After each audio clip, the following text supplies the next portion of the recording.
მოგესალმებით მეგობრებო, ვიწყებთ ლაივ რეპორტაჟს თბილისის სპორტის სასახლიდან, სადაც მიმდინარეობს მსოფლიოს სარეიტინგო ბრძოლები, დიდი და გრანდიოზული საკრივო შოუ თბილისში, რომლის ორგანიზატორია საქართველოს პროფესიონალური კრეის კავშირი. მე ვარ ლევან ქერდიყოშვილი, რომელიც გაუძღვებით დღევანდელ რეპორტაჟს, ხოლო ჩემთან ერთად იქნება მოკრივე წითელ კუთხეში მოკრივე სამგზის საქართველოს ჩემპიონი, პროფესიონალი მოკრივე თეონა ფიროსმანაშვილი, რომელიც დამეხმარება აი ამ რეპორტაჟის წაყვანაში.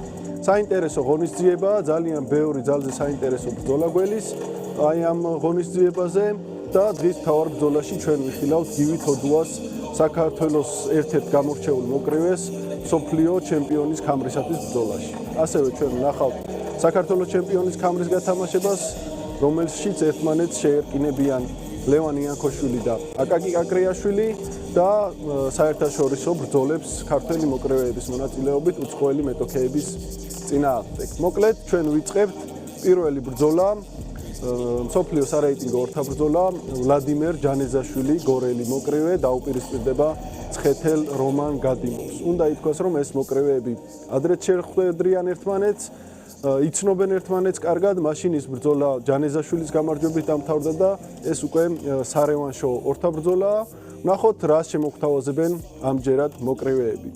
თეო, მადლობა, რომ ხარ ჩვენთან ერთად დღეს, აი ამ გადაცემის კომენტარის გასაკეთებლად და მოკლედ მივიყვეთ, მე მგონი ძალზე საინტერესო ღონისძიება გველის. ნამდვილად გეთანხმები, მეც მადლობას გიხდი მოწვევისთვის და დავიწყეთ პირველი ორთაბრძოლა. დაიწყო ორთაბრძოლა, უნდა ითქვას, რომ ვლადიმერ ჯანეზაშვილი ძალზე გამოცდილი მოკრივეა, შეიძლება ითქვას, რომ ვეტერანიც არის, 43 წლის გახლავთ გორელი სპორტსმენი, უკვე მწვრთნელიც არის, რაც შეეხება გადიმოვს მცხეთელი მოკრივე გაცილებით ახალგაზრდაა, აქვს რევანშის სურვილი და ვნახოთ რას იზამს, საკმაოდ მძიმე დარტყმები აქვს და ვნახოთ რას იზამს აი ამ დაპირისპირებაში. პირველ წამებზე ვიტყოდი, რომ ჯანეზაშვილს უფრო ეტყობა გამოცდილება, ელოდება და ცდილობს მეორე ნომრად იმუშაოს, გადმოგდებულ დარტყმებზე დაიჭიროს, რაც ძალიან კარგად გამოსდის, იმიტომ რომ დარტყმების გაკეთების დროს მისი მეტოქე ძალიან იხსნება და წინ ვარდება. ხო, მეტოქეები საკმაოდ კარგად იცნობენ ერთმანეთს, როგორც უკვე აღვნიშნე, აქვთ ერთი ბრძოლა ერთმანეთის წინააღმდეგ გამართული, შესაბამისად შესწავლილი ეყოლებათ სავარაუდოდ ერთმანეთი და ჩვენ ვხედავთ, რომ აი კარგად ელოდება ახლა ჯანეზაშვილი. კი, არ ჩქარობს, დარტყმებს აკეთებინებს, ღლის მეტოქეს.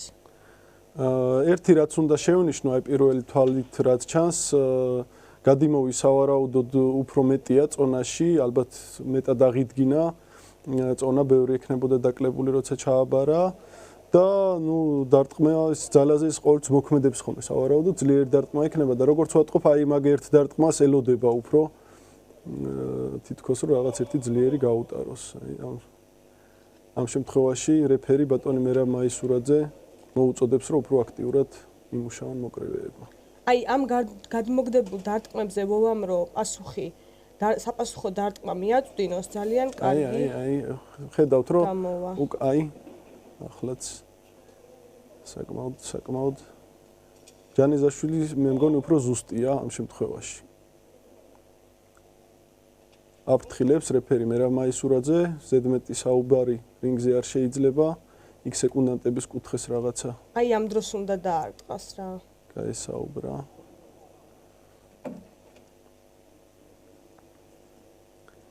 მაგრამ ეგ აქვს ალბათ აი ეხლა თვითონ ჯანეზაშვილმაც გაატარა საკმაოდ კარგი დარტყმა მარცხენა გადიმოვისგან. და დასრულდა პირველი რაუნდი თუ არა, გაფრთხილება მისცა გადიმოვს. ორა დარტყმა გაატარა ყოჩაღ რომან გადიმოვს, მართლაც მარჯვენა. აქ ახლა ჯანეზაშვილი და საკმაოდ სწორად იქცევა, იმიტომ რომ ძალიან ძიმე დარტყმა გაატარა. საკმაოდ რთული დარტყმა გაატარა. აი ამას ელოდებოდა მე მგონი გადიმოვი, რომ აი ესე ძლიერი დარტყმით გამოიყვანოს წყობრიდან. თუმცა ჯანეზაშვილი გამოცდილი მოკრივეა, რა ვიცი. კი, ნამდვილად აღიდგენს ახლა შესვენებაზე, მე ვფიქრობ და შეიძლება სურათი შეიცვალოს. ვერ ვიტყვი რომ ძალიან აქტიური პირველი რაუნდი ვნახეთ, თუმცა ეს ეთყობა მაინც პირველია და მოუმატებენ სავარაუდოდ მეორე რაუნდიდან. კი, პირველ რაუნდში ძირითადად ხდება მოწინააღმდეგის დაზვერვა, შესწავლა, ამიტომ პროფესიონალური მოკრივეებისგან პირველ რაუნდში რაღაც სასწაულებს არ უნდა ელოდო. ხო, იმიტომ რომ ეს მარათონი არის ერთგვარი, მთავარია ძალების სწორად გადანაწილება და შესაბამისად მართალია ეს 4 რაუნდიანი ბრძოლაა, თუმცა 4 რაუნდსაც არ არის მარტივი, რომ ახვიდე იბრძოლო, ვინც კრივზეა ნამყოფი და იციან თუ რამხელა ენერგიის ხარჯვა უწევთ მოკრივეებს ამ შემთხვევაში. ვნახოთ მეორე რაუნდი უკვე როგორ გაგრძელდება.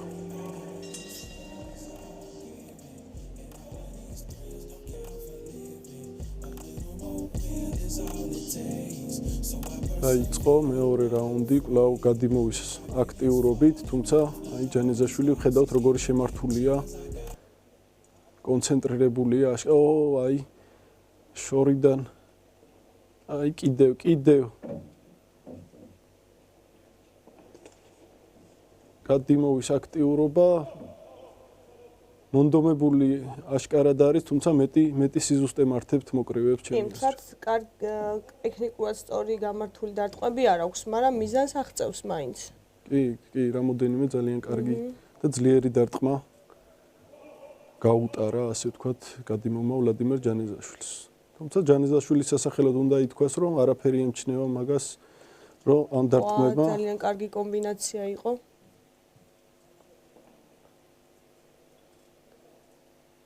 ვლადიმერ ჯანეზაშვილს შეიძლება ითქვას, რომ ძალიან კარგი გამოცდილება აქვს მიღებული კიკბოქსინგში, სამგზის მსოფლიო ჩემპიონია თავის დროზე. ძალიან კარგი სპორტსმენი იყო. ეხლა ხედავთ, აი კიდევ რაღაც უცნაური კრივი მიდის. თუმცა ხედავთ, რომ აი იწყებს ჯანეზაშვილი აქტიურობას, ცდილობს დისტანცია შეინარჩუნოს, რადგან თვითონაც იცის სავარაუდოდ, რომ გადიმოვმა შეიძლება ერთი ისეთი ძლიერი დარტყმა გააკეთოს, ძალიან შორიდან იქნევს ხელს გადიმოვი და მთელ ძალას და ენერგიას აქსოს აი ამ თავის დარტყმაში. და მაგიტომაც ვფიქრობ, რომ უფრო დაღლილია გადიმოვი, რა კი, ემჩნევა აშკარად, რომ აი მეორე რაუნდია და გადიმოვს უკვე დაღლა ემჩნევა. კი, ეგ ზუსტად მაგის გამო, რომ ყველა დარტყმაში ძალას დებს და ეს ამბავთ გამოცდილების ამბავიც არის. იმიტომ რომ გამოცდილება მოკრივეებმა იციან უკვე სწორად ეს გადანაწილება ძალის და ენერგიის და შესაბამისად არ უჭერთ. მე ვფიქრობ, ეხლა ჯანეზაშვილმა რომ დაიწყოს კორპუსზეც მუშაობა და არა მარტო თავზე, ეს მისთვის მომგებიანი იქნება. აი ნახეთ, თუნდაც აი ესეთი გაცდენილი დარტყმები, აი ხელიც გაიქნია, ძალიან დიდი ენერგია მიაქვს, ისევე როგორც აი ეს კლინჩში მუშაობა, ჭიდაობა ერთგვარი.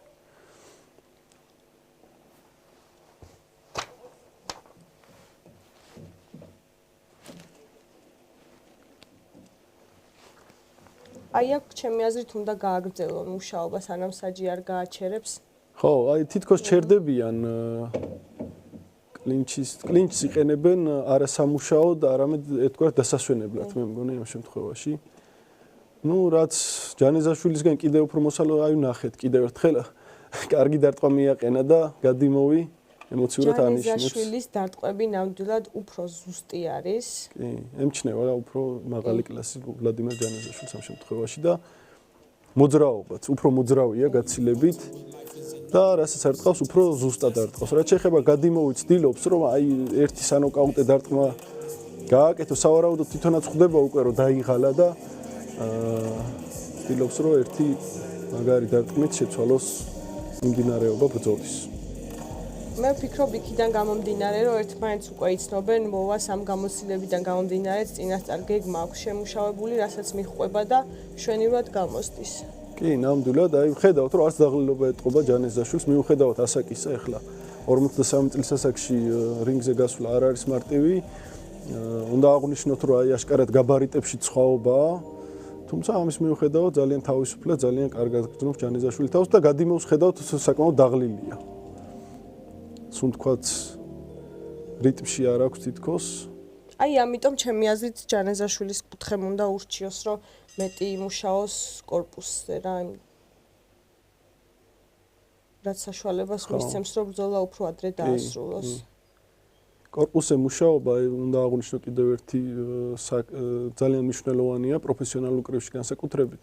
იმიტომ რომ დაღლილობას ძალიან უღად მაგებს მოკრივეს, როდესაც კორპუსზე მუშაობები ის სულ თქვა ერევა, რიტმი ერევა და ზოგადად ბევრ რაუნდებში შეიძლება იმ მომენტში თითქოს იმ დარტყმას იმხელა ძალა არ ქონდეს, თუმცა მეორე რაუნდში გატარებულმა დარტყმამ შეიძლება მეოთხეში იჩინოს თავი. კი, ნამდვილად აი ესეა და გეთანხმები რომ კორპუსში მუშაობა უმნიშვნელოვანესია, მათ შორის აი ამ შემთხვევაში როცა უკვე საკმაოდ დაღლილები არიან მეტოქეები. მსგავსი სცენარით ვითარდება აი ეს რაუნდიც, როგორც პირველი ორი. აი ამ დროს აი ნახეთ კიდევ ერთხელ იმან გააცდინა დარტყმა, დისტანცია სწორად შეარჩია ჯანეზაშვილმა და შევიდა უკვე უჩხვლიტა და უკან გამოვიდა. რაც აი თუმცა აი ახლა გადიმოვის საინტერესო. ხანდახან ასწრებს თითო დარტყმას გადიმოვიც, მაგრამ რაოდენობაში და სიზუსტეში ჯანეზაშვილი მაინც ჯობია რა. კი და პირველ რიგში მე მგონი მოძრაობა მაინც აი მიუხედავად იმისა რომ გადიმოვი უფრო მაღალია ჯანეზაშვილი ცდილობს ამ შემთხვევაში მაინც დისტანციიდან ემუშაოს თავისი სწრაფის ხარჯზე სავარაუდოდ. კი და სწორი მიმართულებითაც მოძრაობს ჯანეზაშვილი მარცხენა ხელისკენ დადის, რომ მისი მარჯვენა ხელი ნაკლებად ძლიერი იყოს შეტევაში რა. რაც ძალიან სწორია. იმიტომ რომ რაც გაატარა ჯანეზაშვილმა, ეგ იყო მარჯვენა პირდაპირი, ხო? აი ძალიან სწორად. დისტანციიდან შედის არ ტყავს. გომიც უკეთესი აქვს ჯანეზაშვილს. ქულებს იღებს და ემუშავება დისტანციაზე და აი ეს შეტევები მუცლით რომ დაამთავროს ხოლმე ჩემი აზრით ძალიან წაადგება. თითქოს იმ ძლიერ დარტყმებსაც ვეღარ აკეთებს გადიმოვი, რასაც თავიდან ცდილობდა რომ გაეკეთებინა. აი ნახეთ ჩვენ სახეშიც არ ტყავს. არ ტყავს გამოდის და ფაქტიურად პასუხი არ აქვს. ხან თათმანში, ხან ხელში აშკარად აქტიურობს. აი მუცელიც მოუსინჯა უკვე. ეს უკვე MMA სტილში იყო რაღაც თუმცა.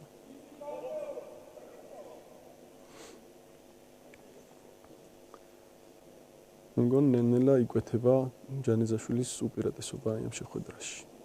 ჩემი აზრით ეხლა უფრო გააქტიურდება ჯანეზაშვილი, იმიტომ რომ დაინახა რომ ძალიან დაღლილია და შეიძლება მის დარტყმებსაც ძალა აღარ ჰქონდეს უკვე და ამიტომ ბევრად თამამად იმუშავებს უკვე ჯანეზაშვილი. რაუნდის ბოლოა.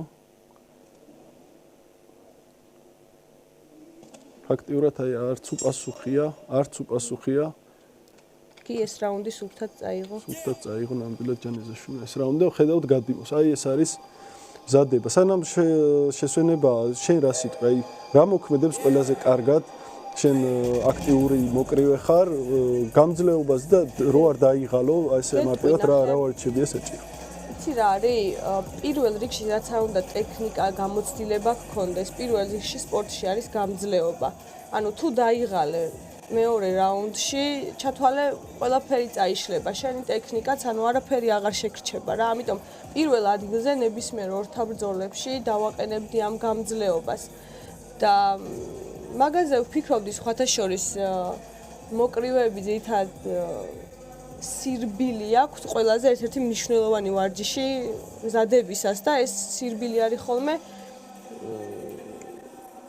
რაღაც დიდ მანძილებზე და ვფიქრობ კი კროსები და ნახე მე ვფიქრობ რომ კრივს უფრო ისეთი ვარჯიშები თუნდაც ისეთი სირბილები სჭირდება სადაც ტემპი იცვლება რომ სხვადასხვა პულსი შეიცვალოს და ნახე თუნდაც დიდ მანძილებზე რომ დარბიხარ მოკლე აჩქარებების გაკეთება ძალიან მნიშვნელოვანია, იმიტომ რომ ჩხუბის დროსაც შენი პულსი შესაბამისად იცვლება, ხო, შეტევას აკეთებ, გადაადგილდები და ვარჯიშები ამაზე უნდა იყოს აწყობილი.